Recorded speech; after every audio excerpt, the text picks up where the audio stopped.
welcome to Movies, Films, and Flicks. I am Mark Hoffmeyer, and joining me is a man who currently has about 8 cages of birds around him. It's Hakim Robinson. Hey, everybody. How's it going? How's it going, Mark? So I see that you are kind of following what they were doing in Hard Boiled in the 90s, where taking your birds out for walks and exercise because it does well socializing and being outdoors. I read some articles based on that after seeing the tea house scene in Hard Boiled. People would take their birds out to get it like more socialized, and it's better for the bird's soul. So that's why they took birds out. So that wasn't just a stylistic choice with his doves. That was a real thing that happened. People taking their birds out in Hard Boiled. Wow, John Woo was pretty thorough in his work. Yeah, I didn't know that. Interesting. So we covered Mad Max Fury Road on the last one. You requested that, and when I was like, hey, what do you want to do next? You brought up John Woo's 1992 film Hard Boiled. How come you wanted to talk about this?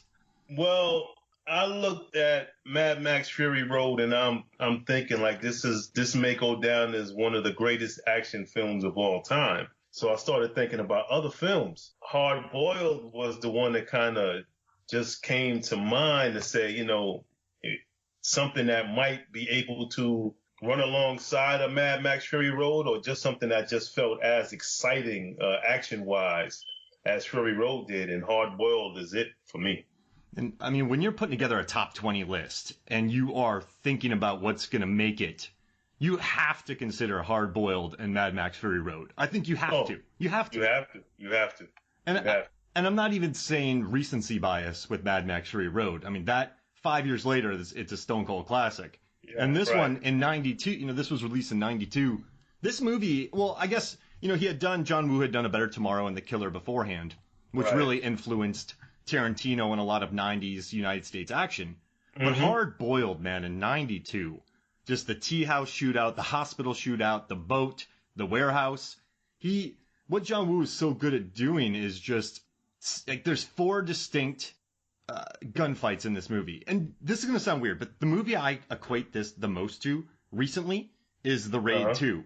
And the reason I'm doing that is because by the end of both, you're exhausted. This movie, you are watching people like duck, dive, dip, dodge, slide, slip, shoot, blow up, like just insane amounts of choreography in both these films. And at the end, you're exhausted, but you're exhilarated because all the action scenes are different. And there's different stakes to each. And you know what else I love, too, is there's different... So, Johnny's the main villain in this, Johnny Wong. But you do have Mad Dog, who is his right-hand man, who's the main antagonist in several of the gunfights. And then the first one, in the tea house, you have the other assassin, who is just mowing people down. He's the main antagonist in that one. So there's always a main antagonist that... Or, I'm sorry, antagonist that the protagonists have to kill. And so it just makes it so interesting. Jeez Louise, I love this movie. Yeah, this is one of them films I had when I started watching Woo. I had watched A Better Tomorrow and Killer. I just knew this guy was different. Like the Killer was pretty good. The Killer was really good. And it helped me understand that there are all different types of action films, right? There are action films that we watch and it's just action. It's just pure action. And some of it is just doesn't have any substance behind it, but it's action. It feels good. If you like action films, you like action films. But John Woo seems to have more to his action films. Like they have more meaning. He took guns to another level. And guns have been in existence in cinema for a very long time. But when you watch a John Woo film, you see on how he's basically taken the gun and made it a character itself. And I'm not, now, everybody talks about John Wick so much. And I don't think that John Wick has done what John Woo has done for action, for cinema, in my opinion.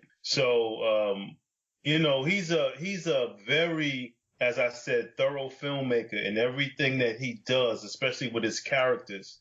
And the way they hold the gun and why they're holding the gun. If you go from Killers to Hard Boiled, even Hard Target, it's an amazing. He's an amazing artist to me. But Hard Boiled was one of those films when I watched it, I was in awe.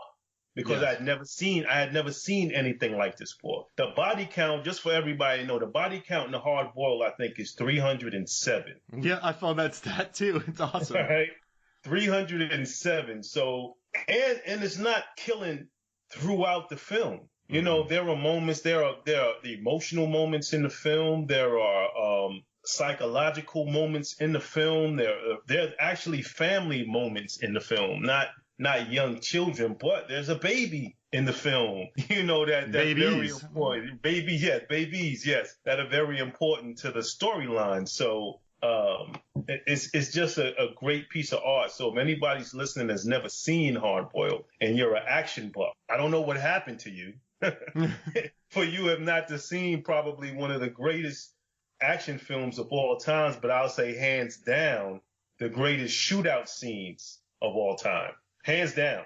I'm trying to think of a film that even comes close. And I think there were good moments in Last Man Standing, a Walter Hill film with Bruce Willis. They had some pretty good shootouts in that film. Not monumental, but I just like the whole dynamic of that film. You know, and you had Die Hard before Hard Boiled. I'm trying to think of some other really good films that had shootouts, but just none stand up to what this is an epic. This is an action epic, similar to Fury Road. Absolutely. Absolutely. Yes. And I like what you said about John Wick, where I adore those movies, but for me, the films are more about the fights. Watching Dacascos and Keanu fight at the end of John Wick 3, watching him fight the two side antagonists from The Raid before that. In John Wick, the club fight, he has guns, but he's fighting, he's scrapping. In John Wick 2, there's the fist fight against Common that is just beautiful across the streets of Rome. Right. I equate that more like there's definitely the very tactical gun work, and I saw that recently in the latest Charlize Theron movie where it's her and her team of immortals and they're shooting, but they make it really the old guard. Yeah, the old guard. They make it really tactical. But for me, this one's more about, you know, John Woo said he wanted to do this like a dance, like a ballet. He had that background in like ballroom dance, so they choreographed the scenes with slow motion turns, jumps, slides, rotations. So like people call it a ballet full of bullets. And they explain when a character slides, he knows that a character has a gun up in the air. When someone does that, they do it because of this. And now, I have a question for you, man. You and I, we're in this crew, right? You and I were in stunts. We're the stunt coordinators. We enter this tea house, this famous Hong Kong tea house that was slated for demolition. So they went in and just blew it up before they blew, like they could do whatever they wanted because the thing was going to get destroyed anyway. So they went and just destroyed it. But they went into that, right, without a storyline, a different script, no firm characters, and no storyboards, because this was going to be a less stylish film when it was being made. He didn't want to make it that stylish, and it became more. So we're the stunt guys, right? We're the stunt choreographers. What's your first thought? No script. They're about to destroy this place anyway, and we're gonna have a ball in here. Because, but you gotta understand. Okay, so first you need to establish that we're not in the West. We're in the East. Yes. Right. So in the West here. Right, you have when you make a film, it's insurance involved, and it's all these rules and stipulations and things that will restrict you, and it's good in a sense because it kind of protects you. Because you know, the first thing is safety. Yes. You know, we do want to go to set and come home every day. We do want to, at the end of production, just wait until post-production is done to actually see what all our hard work's done. But in the East, they don't have the rules that we have here. Especially in 92. Yeah, you're going back. So I'm not saying you can pretty much do anything. And I didn't see any articles where anyone got hurt during the making of this film. None. John Woo said nobody got hurt. and I'll say this again. If you watch the film, to know that no one got hurt in this film, in this production, that's major. That's major. I mean, people are dying on shows every once in a while, whether it be a stunt or for whatever reason, scaffolding. Anything during production. And these are not even action films or action shows. Some of these are just dramas or comedies or action films that have maybe one or two action scenes. in Hard Boiled, the 4 action scenes that we've discussed, you can take action scenes from a few films and combine them, and they still wouldn't amount to the amount of action in one of the sequences in Hard Boiled. The tea house shootout is the finale of most films. Right, exactly, and that's how they open up Hard Boiled. So they open up Hard Boiled with an action scene or sequence you've never witnessed before, right? Something you was expecting a climax of a film, as you said. And this is the intro to the film, the intro to the character. Matter of fact, the credits are still rolling right before they come into the bar. Mm-hmm. You know what I'm saying? So, so John Woo, he sets his expectations high, or the audience's expectation high, and every scene after that is better than the previous. No question. I agree. And I love in the beginning how Tequila, played by Chow Yun-fat, walks in with a toothpick in his mouth, which is very reminiscent of, Steve McQueen's building things in The Getaway with toothpicks. Clint Eastwood in the outlaw Josie Wales is spitting toothpicks. Some of his favorite, John Woo loved those films, Getaway, he loved the Clint Eastwood works, and he also he adored The Wild Bunch, which, for my money, that's one of the most violent, revolutionary action films ever made. It is gory, so brutal, and he drew inspiration from that, and I love how he has that toothpick in his mouth in the beginning, and then just the sliding, the diving, the ballet, the music, too, builds to it, and he said, Wu said that for every action scene, they would always look for one special setup. And he also said that we have a very brave camera crew.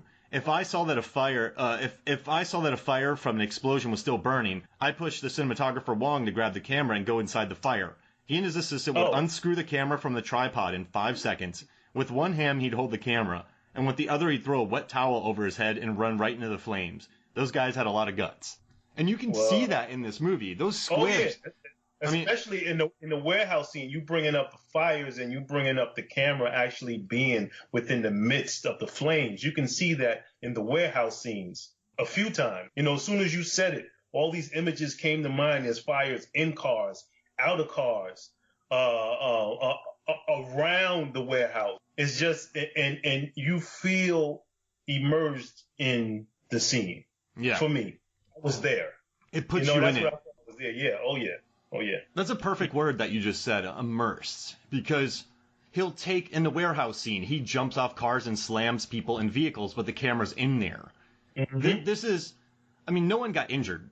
So, they knew what they were doing. They took precautions to be safe. But this is also stuff that you don't normally witness. Normally the camera will be at a distance, or it'll be super chopped up. They have legit gags in this movie. So I was looking at the stunt coordinators in this movie, and they went on to do some really great stuff. Let me get their names here. So Mad Dog, the villain from this movie, let's see, Philip Kwok, he did that. He was the action coordinator. And then the stunt coordinator is Jackie Young. He did Tomorrow Never Dies, Young, and he did Brotherhood of the Wolf, which I adore. These guys, they had a different script. And then they walked into this movie, and they just made a banger. But John Woo said something interesting. Now, and you're a director, so I want to hear what you think about this. Okay. So I'm going to do another quick story. So Guillermo del Toro, he had to do second unit on the movie Mimic. And he hated the second unit's footage so much that on his films now, there is no second unit. On this movie, there was a little bit of second unit, but the majority of the action, this was a 123-day shoot, by the way. The final shootout took 40 days. But John Woo was on set for all these gags. Second unit was maybe getting exteriors. Okay. And he wanted to be on set because he wanted to have an he didn't want a second unit director's take on it. Right. He wanted to have his own slant on it. And now that you watch these films, I think some of the Del Toro, he wants to control it because he doesn't want it out of his control, which is fine. Right. But I think that's what makes this action so good. And that's much like what George Miller did that we talked about on Mad Max Fury Road. He was there. He was on site. He was worried. He was there for all those gags. Right. And I think the best action films are the auteur or single force-driven action films, at least for me. So what's the question? Oh, do you like that as a director? Would you want a second unit? No. And I'll tell you why. Every frame means something. So when you're directing a piece, right? when I'm yelling action and I'm yelling cut, I'm going based off of emotion, instinct, and what I know about the story, right? So when I'm editing, I know when to cut a frame here, 5 frames there, what I'm getting. I already have all this in my mind because I'm there for every take. If I send out a second unit to do something, they're bringing me something I have no idea what it is, right? You can look at second unit as a means of stock footage. I think second units might be good for just capturing, establishing shots of a building. But when it comes to performance, I don't want a second unit director directing my actor. Yeah. Because, it's going to take away from the pacing of the film, the personality of the film, because it's not coming from me. It's coming from someone else. So similar to any actors out there, any directors out there that are about to direct a film and you want to get a storyboard artist, and you let the storyboard artist build your storyboards without any input from you, then it's not your film anymore. It's their film. Because they're the ones framing every scene or every shot in a scene for this movie. Now, of course, when you go to set, that doesn't mean that you are actually taking these storyboards and it's exactly what the storyboards are. Storyboards are a means of a starting point, and you can evolve from these storyboards, right? So for me, same thing as a second unit. That's co-directing, right? And that's not what I would want, and I don't know any director that would want someone else to direct any moment in their story, and through Hollywood and through the structure of Hollywood and the way they pump out movies, that's what second units are for, to save time. Exactly. So while I'm directing a scene in a restaurant somewhere or on a sound stage, we're going to send a second unit to get B-roll or to take one of the supporting actors and shoot a scene in an apartment somewhere. But it's my movie, so when that happens, to me, it just takes away. I'm not taking anything away from anybody that directs, and they've directed a film and it's been a second unit to do, capture some footage for them. But for performances, and I would think that any director that actually does this, they might be forced into it. This is something that they hired a second unit. They need to use them. They found a time where, they have to get their dailies in at a certain time, or they have to finish production, and they need a second unit to be able to come in on time for them to actually get another job. So they do it, so I understand. And that's for the majors. See, independent is a little different. Independent gives you a little bit more freedom.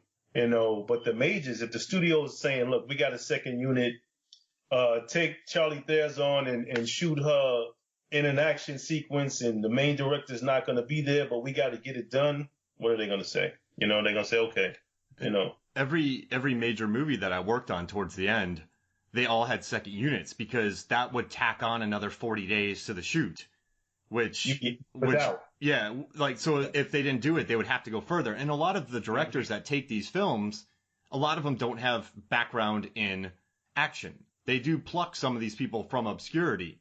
So they hire these action-heavy people to kind of capture the brand to do it. And I made good money working on second units because that was kind of my home there for a while because I didn't want to do full features. Right. But I could still go flip a car or blow up a bus, which is kind of fun. Like it's wild, man, the amount of second unit stuff. But a lot of these huge movies that do it, people love them. They make $1 billion. Right. But the thing is, I don't think any of them are looked at as Hard-Boiled or Mad Max. And now this is a luxury they had, but I still think that's where the genius of these action, like Gareth Evans, when he did the Raid movies, he was there. I just think that's where my favorite action films come in. They're just super auteur driven. And it doesn't mean it's bad with these second units. I just love, love, man, like you said, being like just, I don't know, indie being able to control that. And I don't know, you watch Hard Boiled and you can just feel John Woo's presence on screen. And there's nothing that isn't. And I think that's why it still holds up today.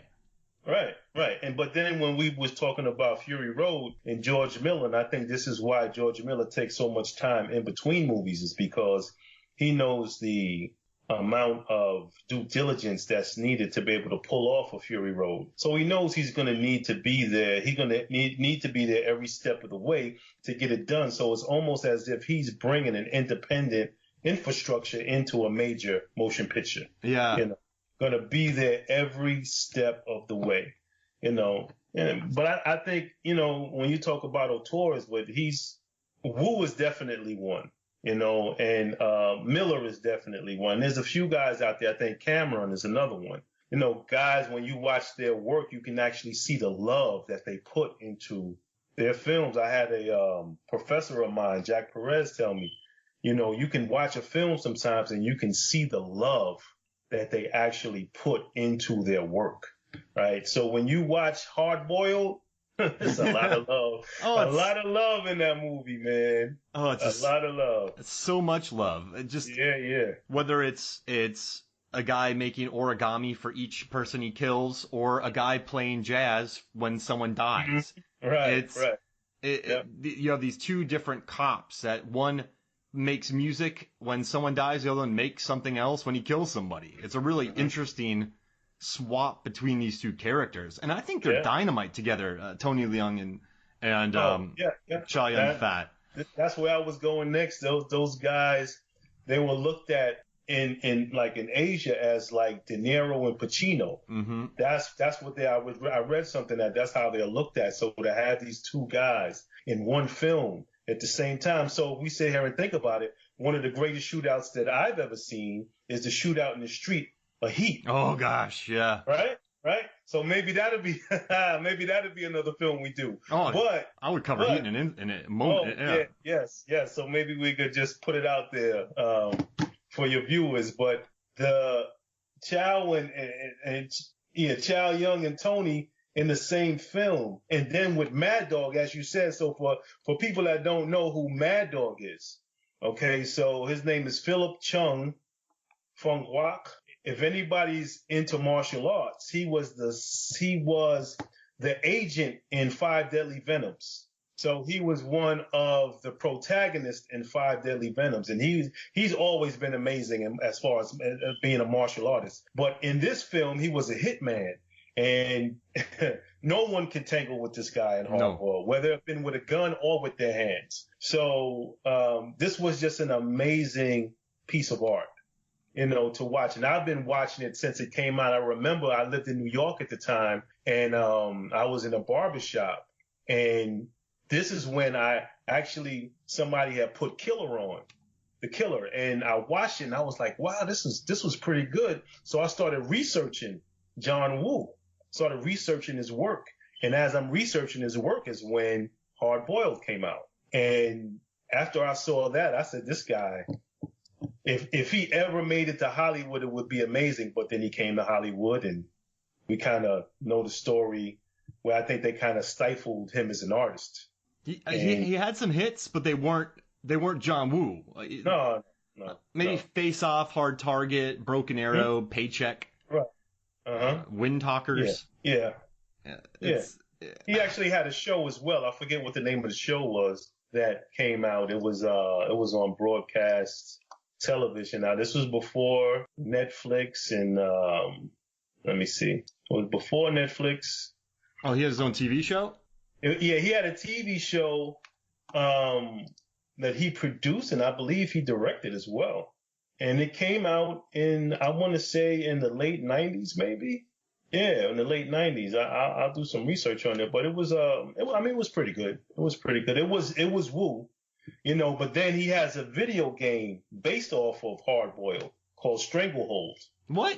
I never even heard of that. Yeah. It's on PlayStation 3, I believe. And it's pretty good. A lot of action in it, but then we forgot he did Mission Impossible 2. Oh, Mission Impossible. With the Limp Bizkit song. Yeah. Okay, so Once a Thief was the name of the television show he did. Got it. It's a Thief. Came out in 96. And that was American television? Yes, it was. Oh, cool. I might have to hunt that down. I don't really know about that movie. Yeah, Once a Thief, 96. I don't know what network it came on. It might have been ABC or NBC or CBS. I don't remember which network it was. And it was all right. It was pretty good. We had a lot of the John Woo hat tricks in there. A lot of the signature John Woo 2 guns. Just about every character had 2 guns in the show. I love in the movie Hot Fuzz. Have you ever jumped in the air while holding 2 guns? Yeah, I just watched Hot Fuzz just recently. And you know what I love about Mad Dog in this movie is he gets an honorable death. He doesn't want to kill innocents. So Johnny slaughters these people, just slaughters innocent people. And then Mad Dog fights back and gets killed. It's a really interesting way to handle the character. You start to almost feel for the guy because he has a code. He's a killer. He's a murderer. Right. He is not a good human being, but he has a code. And I like that he did that. I don't know. I really appreciated that moment with him. And man, I love the fights between all, like, in the basement when he locks him in. I love how they get into the basement by shooting that bullet in the thing, that classic moment. Yes. He puts, I think he had a 357 or a 44, and he puts a bullet inside a pipe to blow the pipe up to get them out of the basement. And then Tony electrocutes himself, and the music comes on, and the flashback starts. So, some sentimental moments in this film. As I said, this just wasn't an action movie. This was more than an action movie, but, action was definitely what drove Hard Boiled. What I appreciate, we have an episode that will have come out by the time we do this, but it's called The Villainess. It was a South Korean movie. Then you have this. I kind of like how in the East they weren't afraid to kind of do a little melodrama, add that music in there. I like those touches. I dig them. And I also, Tony, man, he moved on to do some of my favorite movies. Hero. He did In the Mood for Love, which is one of the best looking movies you'll ever see. Yes. And Infernal Affairs, which he was an undercover cop, and then Infernal Affairs. Was made by Scorsese called The Departed. Yep, The Departed. So, I mean, this guy's been in some bangers. And I remember when Chow Yun-fat came over here in 98 and did The Replacement Killers. I like Bulletproof Monk, by the way. I like Sean William Scott. Yeah. I was a little let down by that movie, but that was a big event for me in 98 when I heard that he was coming over. Like, that was big. Like, that was a big, I don't know. Do you remember that movie? Oh, no, I remember actually sitting in the movie theater watching that movie. And it was a disappointment for me as well, but it was a disappointment because him coming over here, I was expecting him and Hard Boiled and The Killer and Better Tomorrow to come with him. And when we saw The Replacement Killers, it was a Hollywood version of what they do out there, and it just wasn't enough. It wasn't enough. One of the movies I do love the most, so we had Jet Li coming over, Jackie Chan coming over. Jackie Chan found success in Rush Hour and the Shanghai Noon movies. He found success there.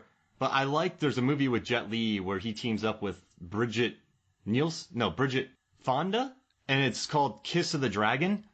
That's one of the early 90s or early 2000s crossovers when they came over, because that movie that wasn't bad. Yeah, that wasn't bad. He has the fight with the boxer to the NERD song, and then he has the fight with those two kind of blonde, not twins, but brothers or friends in the office.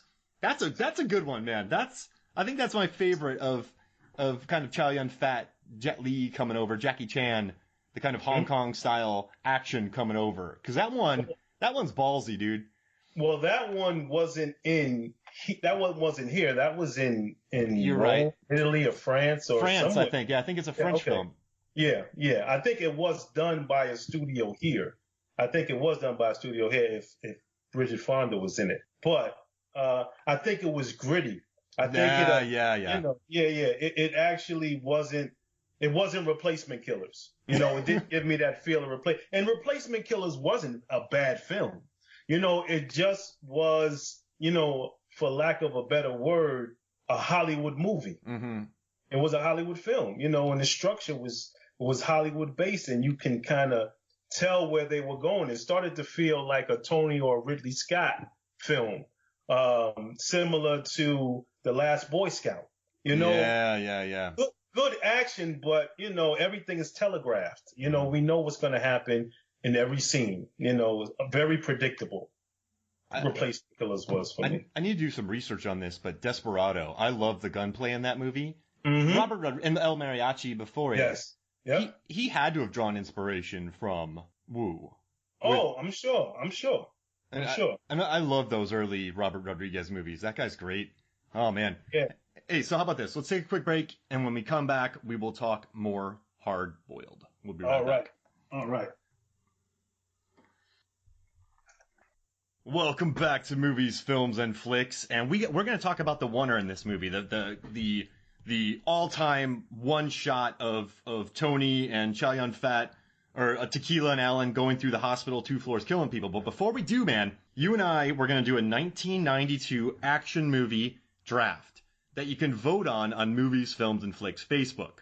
So you're going to pick a movie, I'm going to pick a movie, you're going to pick a movie, we're going to do 5 total, and they have to be released in 1992. So 1992 action movie draft, and then you can vote for it at Movies, Films, and Flicks Facebook. So I'll give you first pick, and you can pick this movie if you want it. Oh, I get first pick? Yep, I'll give it to you. Okay. Let's see. Oh, so many. There's a bunch of good movies in this year. Yeah, I'm looking at it right now. I'm looking at one myself. So if we have the same list, I got Patriot Games. Yep. Under Siege. El Mariachi, Universal Soldier, Lethal Weapon 3, Super Cop. Let's see. Rapid Fire, which was the last Brandon Lee. Yeah. No, this was Brandon Lee's before The Crow. Mm-hmm. Before The Crow. Before The Crow, we got Trespass. What else do we have? Wait, Trespass was 92? Trespass. Let's see. I believe so. Oh, that's good. It was. Yep, it was. Yep. Trespass. Yep. Nice. Walter Hill. Okay, so let's see. We actually have Once Upon a Time in China. Yeah, 2. That's a good one, too. 2, yeah. What else do we got? What else do we have I here? love Trespass. Yeah, Universal Trespass Soldier. Good. Mm-hmm. Free Jack is another one. Mm-hmm. So what do you think? What are you going to take number 1? I mean, what? Well, Hard Boiled was 92. Yeah. So, I mean, there's no comparison, but if I had to pick a runner-up or, right behind it, maybe El Mariachi. So I'm going to take The Last of the Mohicans for my first pick. So you picked Hard Boiled, I'm taking Last of the Mohicans. So now you're up second. Are you going to do El Mariachi? Yeah, I'll say El Mariachi. All right, so you got El Mariachi. Now I have to pick, oh man, Super Cop. Gotta do it. With Michelle Yeoh. Like that's an unbelievable movie. Okay. So, you know what? I'll have to go with Lethal Weapon 3. That's a good one right there. That's what I'll go with. I love the fight scene at the end of Lethal Weapon 4, by the way. Yes. What a great scene. All right, I'll do Universal Soldier. I got to support my guy, Dolph Lundgren here. All right, so what I'll go with, I'll get a little sentimental, and I'll go with Rapid Fire with Brandon Lee. Ooh. Yeah, I'll go with that. The Crow. I love that movie. Yeah, Crow was great. All right, so you know what? I got to do it, man. I guess I'll take Under Siege. Okay. So I'll take Trespass. Oh no, I should have done that. I love Trespass. Left that one alone, buddy. I love Trespass. I got my friend and I are doing that for an upcoming episode. Oh, okay. Okay, yeah, there's a lot of action in that. I actually think so. We did mention, what did we just mention? The other film that we just mentioned, Heat, right? Mm-hmm. So if we can one day get on Heat, but I mentioned Walter Hill, and Walter Hill did Trespass and maybe The Long Riders. So The Long Ride, I think we should maybe tackle Long Riders. I think that's one of the great westerns made. Underrated. People don't talk about it too much. If you remember The Long Riders. I don't even know what that movie is. Wow. Okay, so Long Riders, Walter Hill directed it. All the cast members were brothers, real brothers in real life. So we had the Carradine brothers, the Keach brothers, and there was another group of brothers, the Quaid brothers. Really? So all 3 of these were a part of Jesse James. Wow. Yeah, they were part of Jesse James' gang in the Long Riders. Great Western. You ever get a chance and we can talk about that one. That's a good one. We just did The Warriors for the show. Oh, okay. So, okay. All right, so I think for my final pick, I'm just going to take Patriot Games because I was obsessed with that movie as a kid. So you have Hard Boiled, El Mariachi, Lethal Weapon 3, Rapid Fire, and Trespass. I have Last of the Mohicans, Super Cop, Universal Soldier, Under Siege, and Patriot Games. I like your list better. Yeah.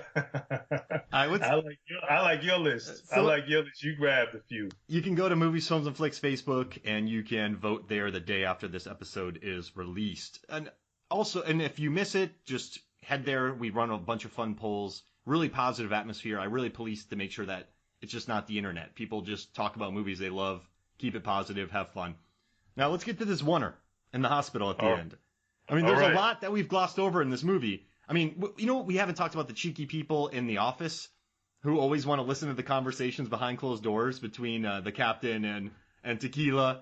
You know, then you have his girlfriend who broke up with him and is getting stuff from other guys and he's annoyed about it. And then you have the babies. But let's talk about this oneer, because that's what. Okay, I'll let you break it down, but I just got to tell you something. It really annoys me nowadays when movies come out and there are oneers, one-shot takes that just either just showcase a moment for no reason, or they're made that don't further the story. It's like, hey, we have a one-take fight scene. Why? Why? Other than just saying we did it. This one shows the two of them working as a cohesive unit. This one shows them becoming a team. There's a point to this one. So I kind of want to see your thoughts about this. Break it down for me. All right, so here are my thoughts. Hold on. Okay, so here are my thoughts on the oneer for this piece. Structurally, if anybody has seen Hard Boiled, there's action, as we stated. The opening scene for the film is something that you usually see at the end of a film. That's how great this opening sequence was, right? So Wu had set the expectations high, so he knew when he got to the hospital scene that he had to bring it. You know, he had to show the audience something that they hadn't seen in about an hour and 40 minutes, and it had to be better, right? Yep. So the last 30 minutes of this film is the action sequence of the hospital. The last 30 minutes, all right? Not last 10, not last 15.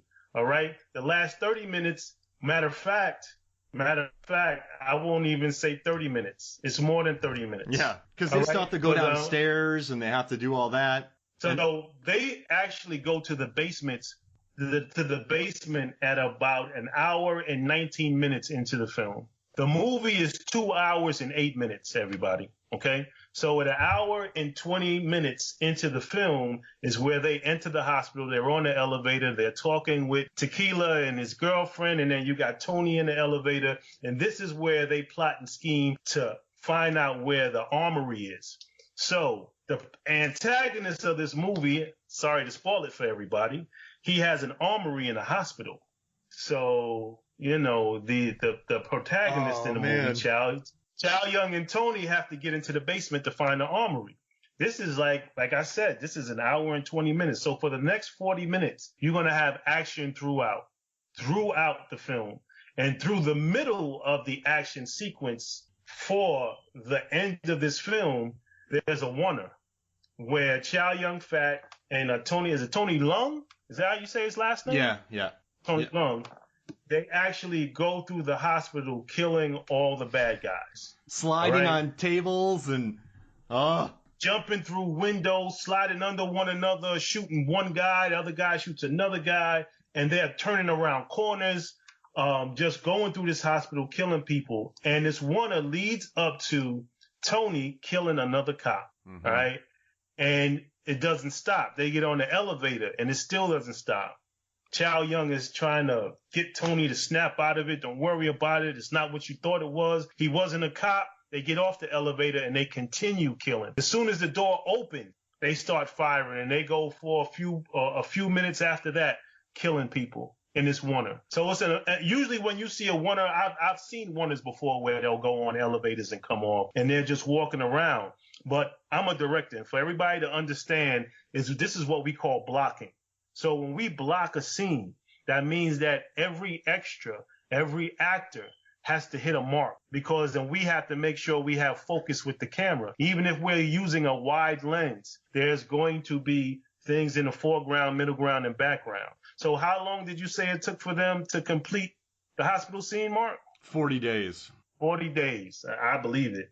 So this oneer, I haven't counted, but as I told you, the count for the movie is 307. So I would say for the hospital scene, it's at least 150, probably 200. I think that's where the meat of the killing was. So I would think 200 in this next 40 minutes. And these guys are just killing and shooting. And to know that no one got hurt during this filming. And they're not traditionally, when you see someone get shot, it'll be a shot of somebody pulling the trigger, and then we'll get the reaction shot of the person getting shot. But that is not what is happening in Hard Boiled at all. In most of the scenes, especially not the hospital, we're actually seeing the protagonist shoot the antagonist or shoot the bad guys, in a sense. We see them shooting them. It's not a cut. As I said, this is a oneer. And there are other sequences in the film where they're cutting in action. But the majority of these scenes, we actually see the actors pull the trigger and the bad guy goes down. Right? Flying. Leaves his feet. Flying. Right. Flying through windows, flying through glass, flying through doors, explosions. Everything that you can mention for an action sequence, Wu just pulls it off like masterfully. You know, just amazing. You know, it's just an amazing film. I love it. Yeah. I love it. I mean, it's such an iconic action scene. And like we said, there's a point to it and there's a story in it. It's not just, hey, look what we did. Shows their teamwork. Right. It shows him calming them down. They didn't even go up or down on an elevator. They just went on an elevator and then they cleaned up that hallway. Then they went back shooting in it. It's just a beautiful thing to do, but it furthers the story. And that's why I love it so much.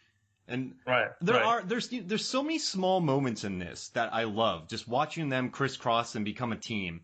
I love the scene where Chow Yun-fat Tequila does some detective work with the book at the library, and he finds the gun. There's so many cool little moments that explain these characters so well. Right. And just watching this, and also there's some interesting wild cards to this gunfight because they're trying to get about 50 babies to safety. But during this, you have an almost video game amount of villains popping out of nowhere. And then you also have cops who are getting shot. Then you have the SWAT team coming in. They look like Stone Cold. Yeah, they look like Stone Cold killers in the beginning, but then they start dying. And it's just, you know, like one of those movies where they, like, you know, when people are training for the police and those things pop up and you have to shoot them. It's that. Right. So if anybody doesn't understand what Mark is talking about, you can see it in a film called Magnum Force with Clint Eastwood. He plays Dirty Harry. And at the beginning of the film, him and a bunch of cops are at, I guess, this annual target practice. And you go through modules where bad guys pop up. And similar to what happened in the first Men in Black, where Will Smith is going through this training sequence, right? And he shoots the little girl, and they said, "You shot the little girl. Why?" He said, "A little girl with what she have a book on physics." He knew she was an alien. Yeah. So that's what you're referring to. Yeah. It's that, and I just love how I didn't quite expect just the amount of death. I mean, there's a really great scene where the heroes. Okay, so the antagonists have about 40 nurses and doctors, and they made kind of a rectangle or square, and they're in the inside of it. Right. And then you have the two main characters coming up to fight them, and it's just this tense standoff where sometimes there's a square of nurses and people are pointing guns at each other. It's a really interesting. It adds so much tension because you have these innocent bodies in there. But then the cops knock people down. They jump in. You have this crazy gunfight going on. People are getting shot. He finds ways to get the tension going. So in the first one, in the tea house, you have this almost unstoppable Terminator guy who's been shot, and he just unloads countless bullets of his Uzi, and his partner dies. And that leads to the classic scene where he dives down where he slides down the staircase, which they built some things to specially film that. So, but you ratchet that up. And then in the boat scene, he gets shot first. So Tony gets shot.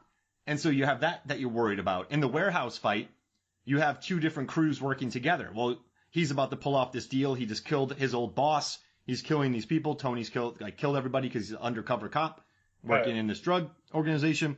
But then you get Tequila coming in like a maniac. Right. So then you have that different storyline. And at the end, you have the innocent villains, the babies.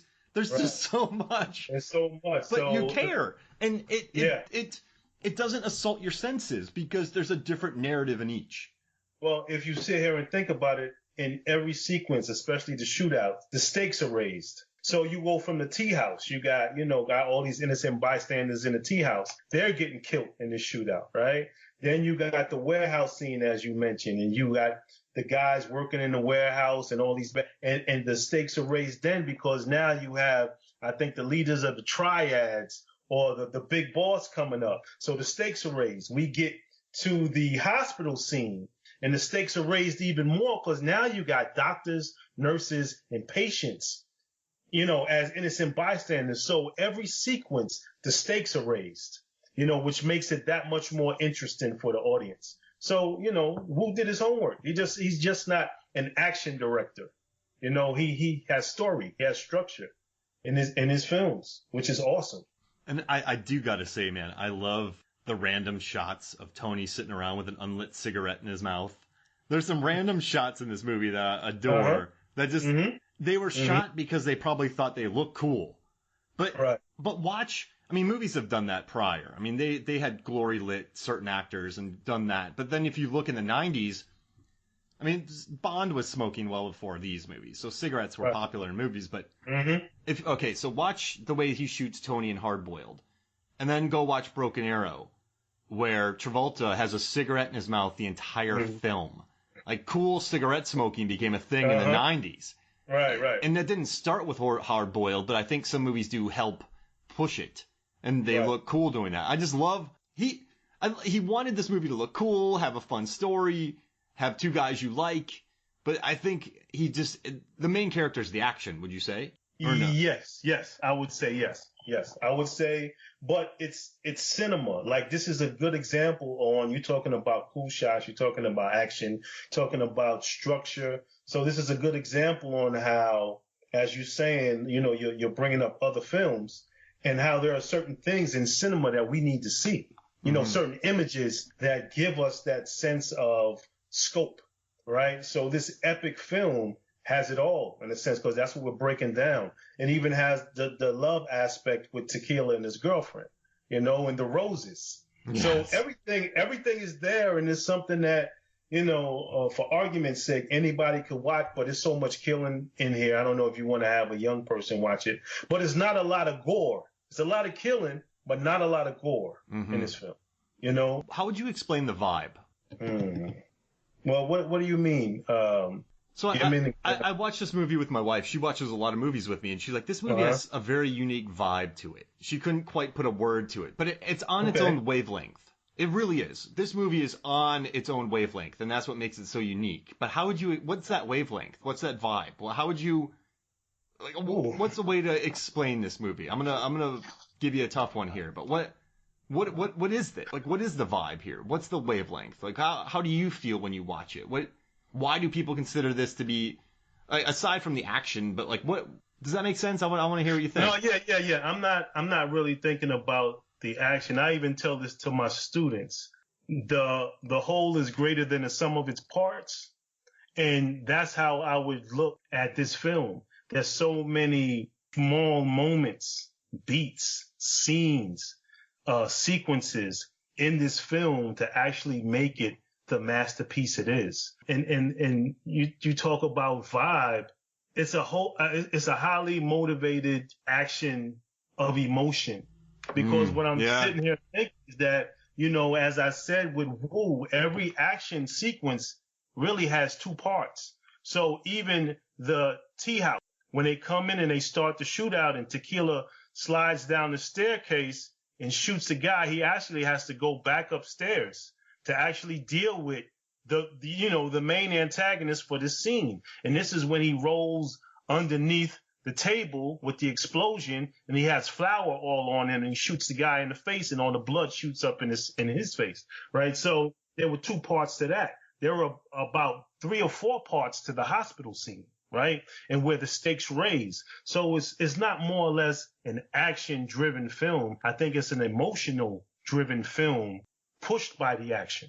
Oh, all right. Yeah, I mean, that's a great point. I mean, don't they have that conversation during the gunfight where they're saying, after all this darkness, life should be about fun?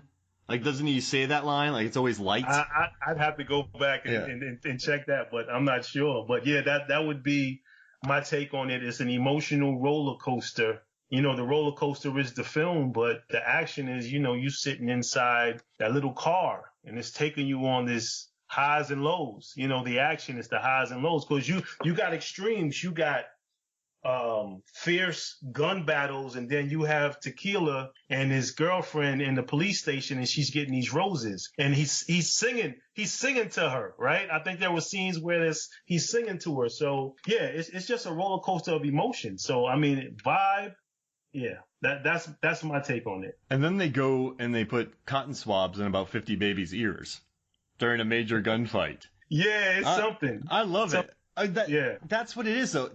You know what I think? There's many action movies that come out that don't have personalities.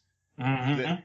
They sure, you can put it on and have a fun and brainless action film, but this one, like you said, with the roses, the singing, the weird codes that they plug in, the putting cotton swabs in babies' ears, the Mad Dog becoming somewhat good, living by a code, the Tony getting electrocuted. And the flashbacks of all that happening. Mm-hmm, this movie has a personality, and I think the best action movies have their own distinct personality. And I think you're right. A lot of it is fueled by emotion, and a lot of it's a really interesting combo that I don't think he was ever able to match with any of his American films. He tried it with Face Off, and maybe he was successful because you have switching faces, and you have different families, and Gina Gershon, and the kid, and the song.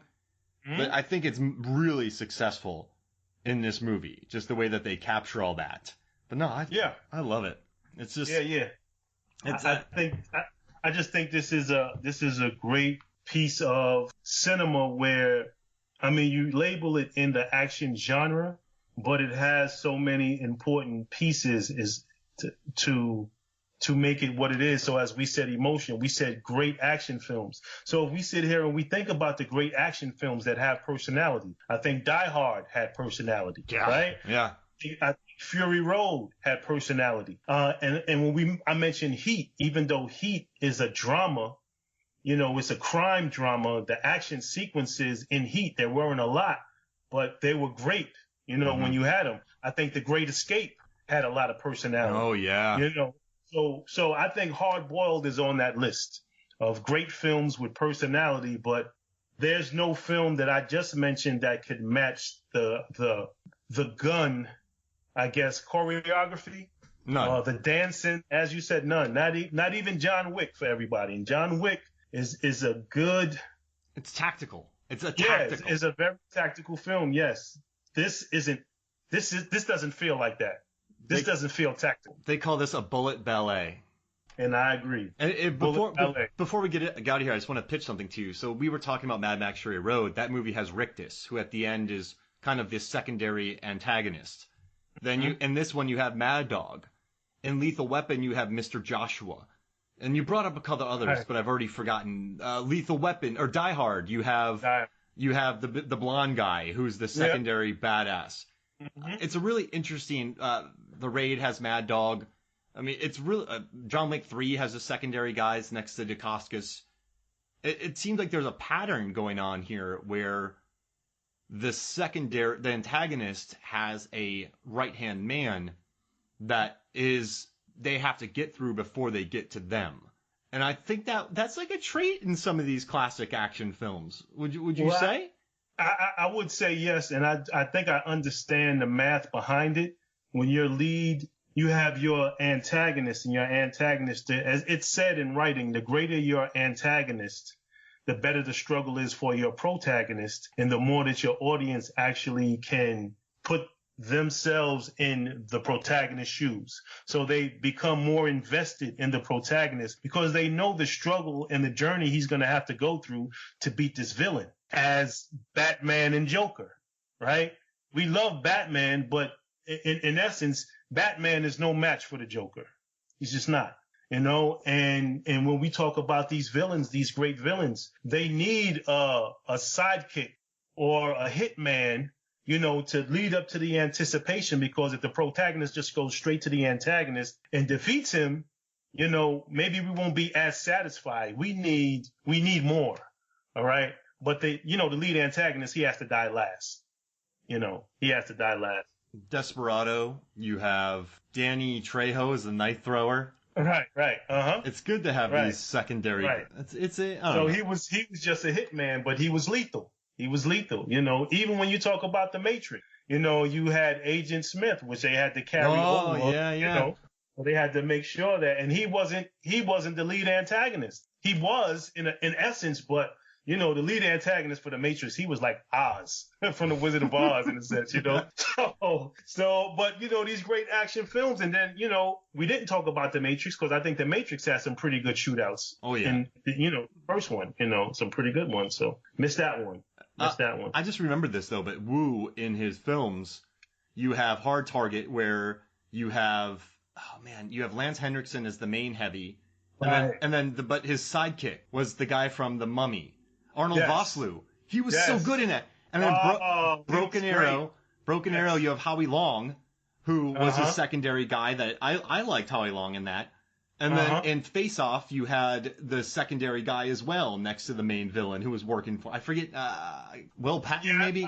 I know who you're talking about. I know his name, but I can see him. That's something Wu has always done, but I think it's smart. It's smart to have that. It works, and it's worked in every one of his films. And like you said, I like the Hard Target, the villains in Hard Target. Yes.